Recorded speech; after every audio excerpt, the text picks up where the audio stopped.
প্রিয় দর্শক শ্রোতা মণ্ডলী, সামনে রাসেলস ভাইপার সাপের উপদ্রব আরও ভয়াবহ হতে পারে। তাই আসুন আমরা সকলেই দোয়াটা জারি রাখি।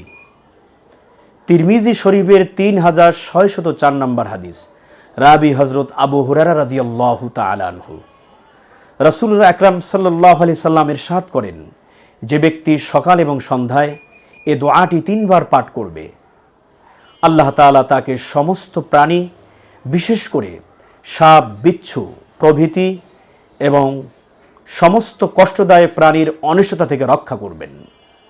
দোয়াটি হলো, আউযু বিকালিমাতিল্লাহি তাম্মাতি মিন শাররি মা খালাক।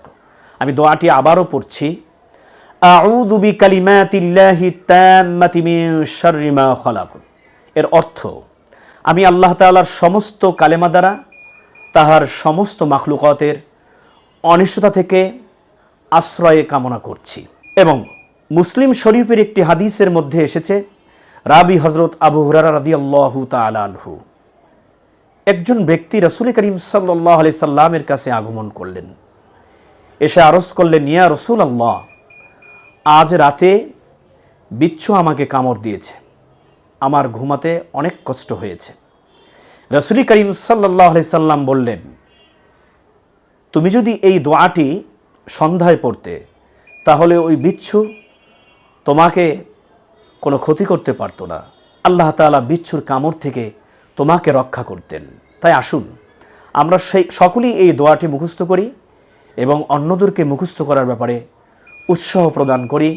দোয়াটি আবারও পড়ছি, আউযু বিকালিমাতিল্লাহি তাম্মাতি মিন শাররি মা খালাক।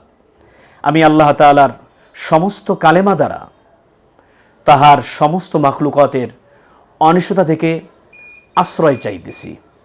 আল্লাহ তাআলা রাসেলস ভাইপার সাপ সহ, এই বিষাক্ত প্রাণী সাপ সহ সকল ধরনের অনিষ্টতা থেকে এবং বিষাক্ত প্রাণীর অনিষ্টতা থেকে আমাদের সকলকে হেফাজত করুন। আসসালামু আলাইকুম রহমতুল্লাহি ওয়া বারাকাতুহু।